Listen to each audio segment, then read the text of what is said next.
Sveiki mano sekėjai. Žodžiu, kaip žinote, esu ką tik po atostogų, grįžau iš saulėtos Ispanijos ir kaip bebūtų mūsų odai, jinai vis tiek ta saulutė padaro nemažai žalos. Tikrai jaučiu, kad grįžau ir mano oda tiesiog tokia, sakykime, ir sausa, ir tokia kažkokia kietoka, ir truputį pigmentacijos atsirado, ir todėl aš šiandien vis dėlto pasidarysiu mikrodetinę mezoterapiją. Ir kodėlgi aš ją būtent pasirinkau, kai iš tikrųjų turiu daug galimybių pasidaryti bet ką kitką. O kaip bebūtų, todėl kad būtent šios procedūros metu aš galėsiu savo į odą susivesti būtent drėkinančias priemones, tai tik drėkinančias, būtent amino rūgštis plus, tai yra maistas mūsų ląstelėm. Žodžiu, atgaivinsiu odą po saulutės, nes, kaip sakau, nušausiu 2 zuikius vienu kartu. Ne tik tai susivesiu priemonės į odą, bet ir patys dūriai, mikroadatų įdūrimas mūsų odai, ką jis duoda būtent tokią regeneraciją. Kaip bebūtų, tai yra mikrotrauma odai. Ir mūsų oda yra padaryta taip, kad jinai pati save gydo. Jeigu tik kas nors atsitinka, jinai pati save išsigydo. Ir būtent po trauminis šitas periodas, būtent po adatų, duoda stiprią stimuliaciją naujo kolageno gamybai, naujo elastino gamybai. Ir tose zonose, kur bus atlikta procedūra, mes iš karto jausime, kad oda sustangrėjo, išskaistėjo, pasidarė tvirtesnė. Tai va, taigi darysiu tokią procedūrą. Procedūra nėra sudėtinga.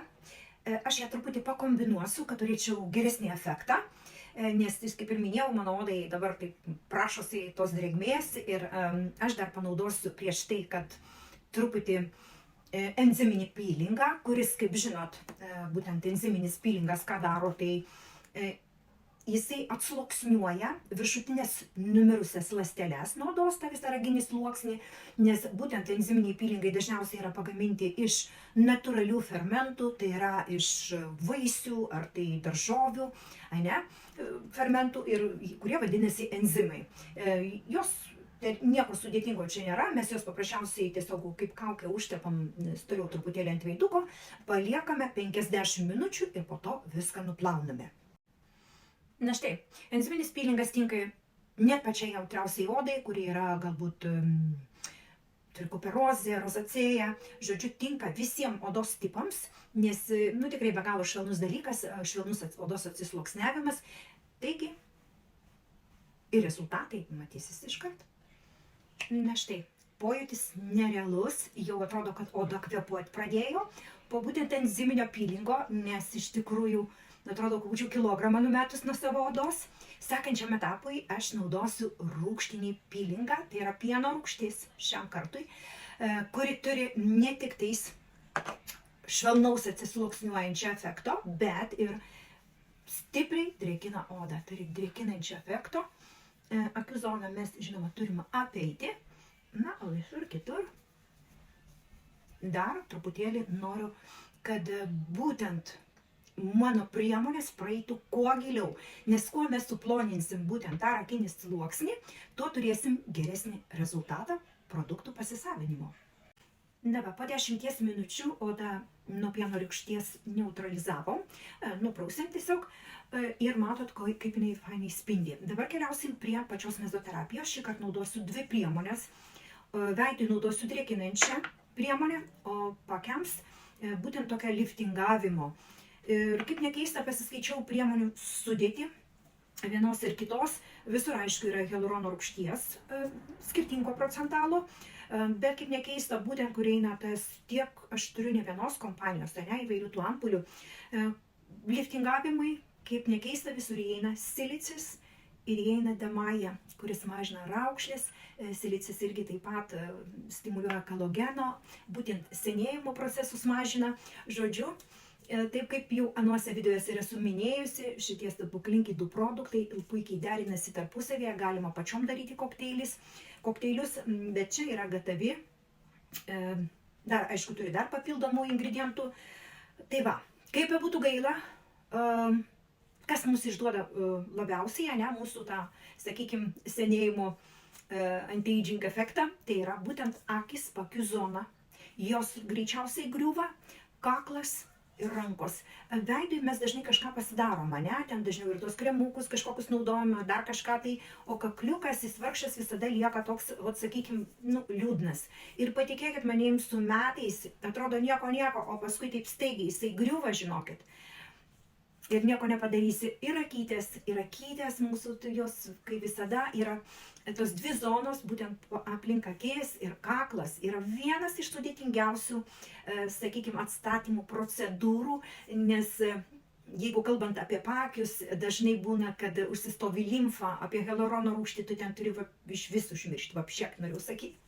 Žodžiu, iš tikrųjų, nes jinai pritraukia dar daugiau drėgmės, ane, reiškia, mums to negalima.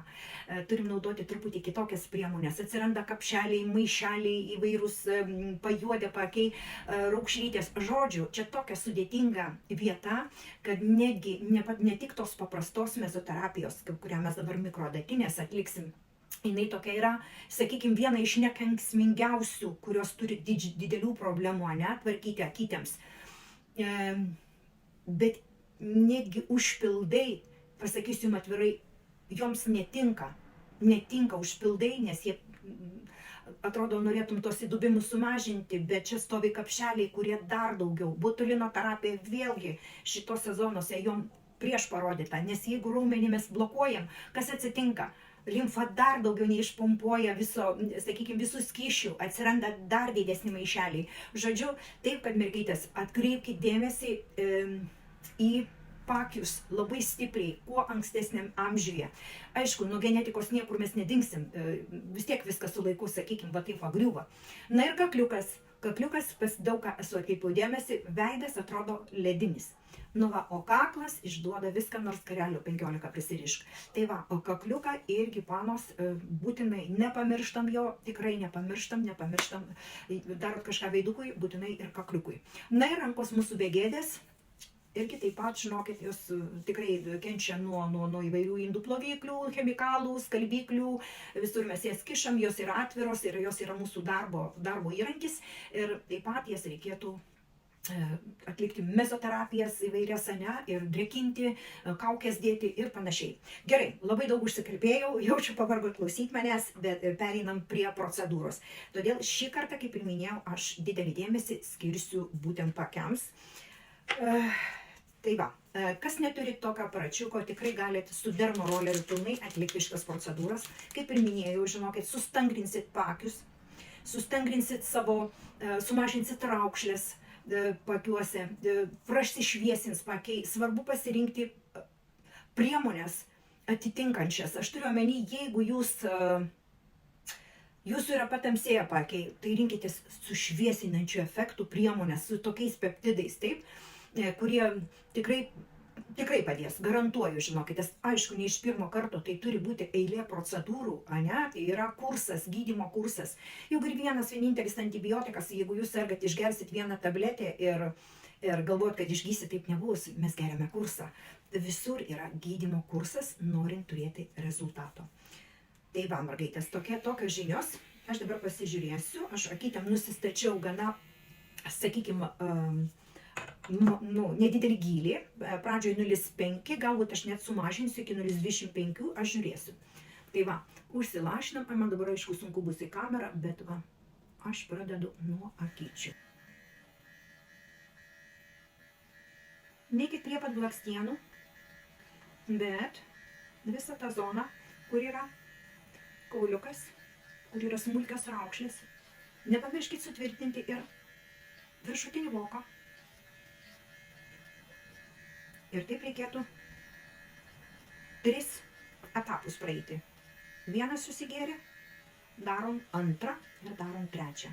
Jeigu tai yra pirmas kartas, galite pasidaryti tik 2 etapus.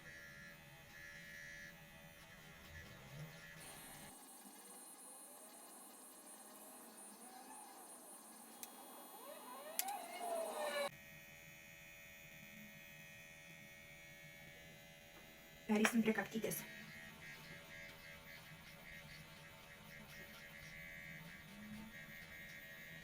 Kur turit gilias raukšlės, padirbėkite daugiau tose vietose.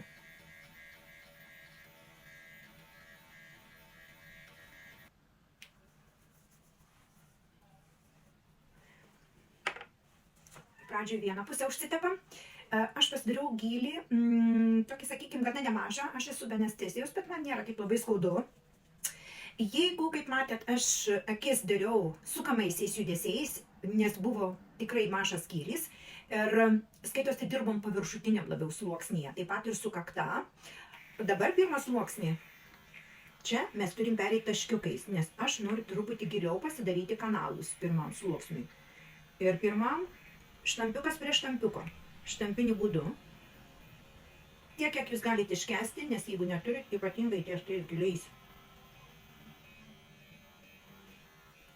O antrai linija, kai darysiu, tada darysiu su sukamaisiais. Pradžioj užsitepiau priemonę ir viską susibadau giliau.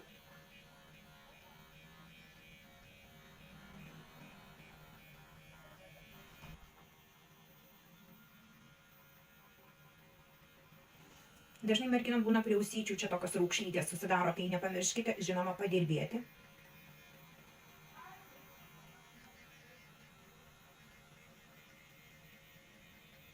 Prie 7 raukšlės.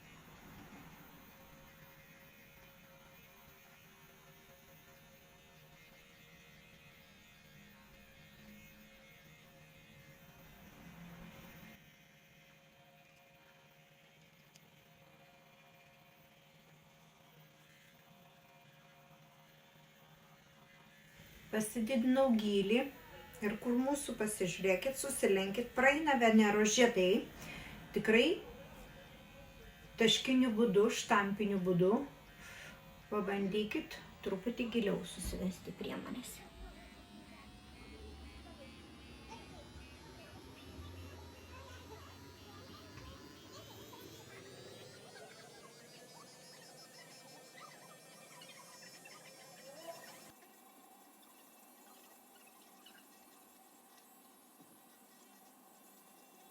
Na štai tiek šiandienai. Ši procedūra yra tikrai verta kiekvienos moters dėmesio, netgi vyriškio. Ir jeigu jūs esat nusistačiusi prieš įvairias kitas, būtent injekcinės procedūros, botulino toksinas, užpildai ir visa kita, tai jūsų pagalbai bus būtent microneedling, tai yra mikroadetinė mezoterapija. O jeigu esate tinginė, visada prašom apsilankyti mano kabinete, kur su profesionaliom priemonėm bus atlikta šita procedūra. Žinoma, kaip ir minėjau, kursų, bet rezultatais liksit be galo patenkintos. Ate.